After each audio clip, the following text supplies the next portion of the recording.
The single best thing that we can do for ADHD is exercise. There's absolutely a ton of benefits. Sorry about the voice. I'm getting over bronchitis. Like we talked about in the last video, the YouTube algorithms wait for no one. So we're back at it. There's tons of benefits for exercise for normal people. We get all of those too, but we get some additional benefits as ADHDers when we exercise also. We're going to talk about those, but we're also going to talk about the single most important thing for exercise for those of us with ADHD. Unfortunately, a lot of us hate exercise because, well, it requires effort, and effort is hard. Exercise is as effective as stimulant medication for 1 to 2 hours after you do the exercise. And there are only good side effects. Let's see, it helps with focus, it helps with impulse control, it helps with emotional regulation, it helps with anxiety, it helps with depression, it helps with, let's see, oh yeah, and self-confidence. There's this phrase that I really like, which is exhaust the body to quiet the mind. And it really works. So what kind of exercise is best for ADHD? Is it cardio? Is it strength training? Should we be using HIIT protocols? Should we be doing supersets? Should we be lifting heavy? Should we be lifting light? There are so many things in the world of exercise, and the interesting part about it, okay, maybe not interesting.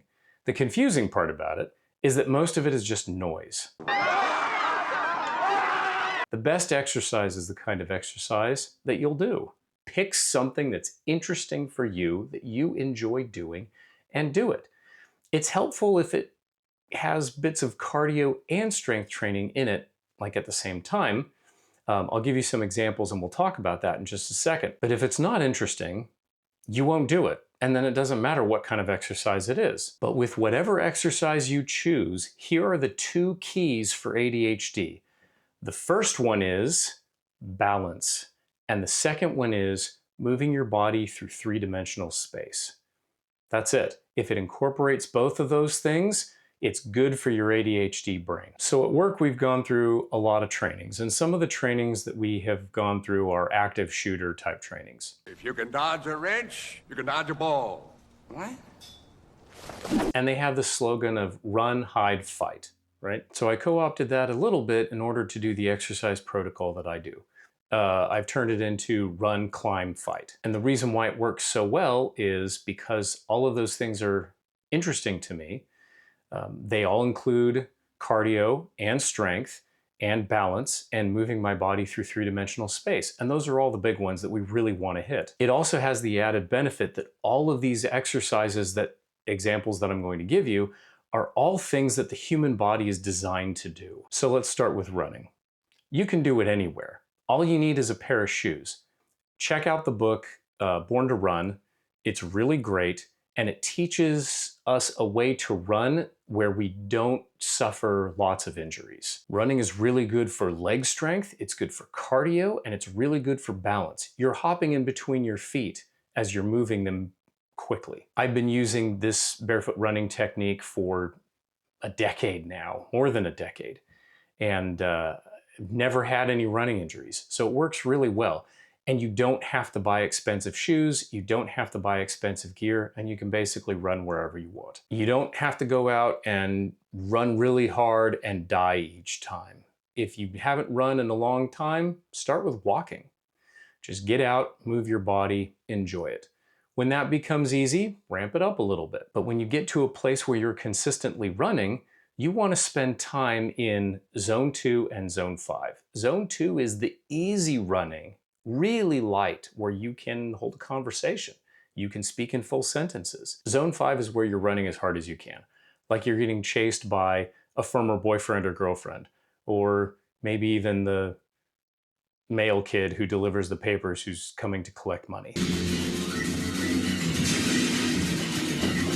Running also has the added benefit of being really good for us mentally. The therapy technique EMDR comes from walking or running.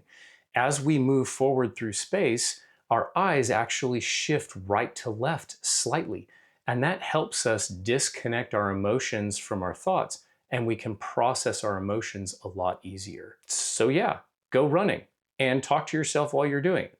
It's really good physically, it's really good for your ADHD, and it's good for therapy. I know what's wrong. Just want to hear you say it. And you don't have to pay a therapist. So the next one is climbing. I do climbing at an indoor climbing gym, but you can basically do it wherever. The rock face out in nature, or, go to your local gym, that's fine too. Or you can build a climbing wall in your garage, like my climbing wall that has been sitting there for 4 months and I need to finish so I can actually climb at home. Climbing is really great for pull strength, but it's also good for cardio and, again, balance. You're moving your body through three-dimensional space, and as you climb up the wall, that particular climb that you're doing is called a route or a problem.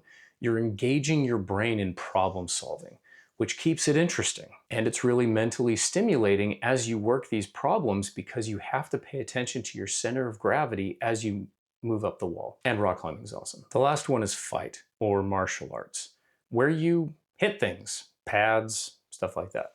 I'm not advocating hitting other people, just for the record. It's good for push strength, it's good for cardio, it's really good for balance. A lot of it is about reaction time and speed of movement. So you can work on muscle acceleration, reaction time, like I mentioned before. Nunchuck skills, bow hunting skills. But also hitting things is really good for bone density. And it's also really therapeutic, to hit things. Someone told me a while ago that martial arts has kept millions of ADHDers out of jail, and it's probably true. It's interesting, it keeps us engaged, and did I mention that you get to hit things, which is really stress relieving and very therapeutic. So all three of these things that I do, the run, the climb, and the fight, they all include some form of needed strength, they all involve cardio, they all involve balance. So I don't have to worry about supersets or HIIT or what protocols I'm doing. I just go and do the thing and have a good time doing it. All right, all right, all right. Don't worry about optimizing exercise. Just go and have fun. That's the big part. If you're not having fun, chances are you're going to stop doing it, and then you're not getting any of these benefits. So why do they include balance and movement through three-dimensional space? And why is that so important for the ADHD brain? Here's the cool part. And we're going to nerd out a little bit on sciencey stuff. There's part of our brain that is really small. It's the shape of 2 walnuts. It's about halfway back.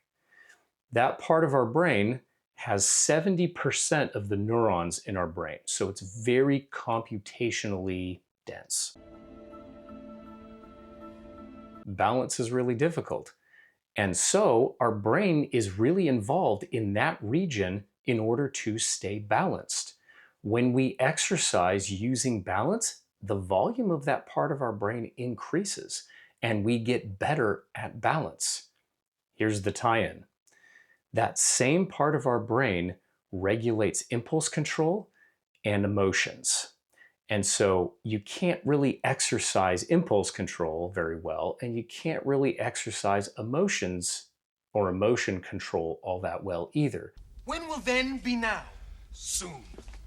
But what science has found out is if you do balance exercises, the same part of your brain that does impulse control and emotional regulation, when we exercise with balance, our impulse control and our emotional regulation get better as well. And that's why balance and movement through three-dimensional space are so important, because they use that area of the brain. We get better at impulse control, we get better at emotional regulation, and those are 2 things that people who are neurospicy tend to have really difficult times with. Exercise might be one of those things that you enjoy or you hate doing. If you hate doing, remember how important it is to do something that interests you. There are so many benefits to exercise. Again, it is the single most important thing that we can do with ADHD. Yeah. Oh. So what sport or exercise are you going to try? Tell me in the comments. And remember, as always, I appreciate you. Glad you're here. I look forward to the next one where we engineer the crap out of ADHD.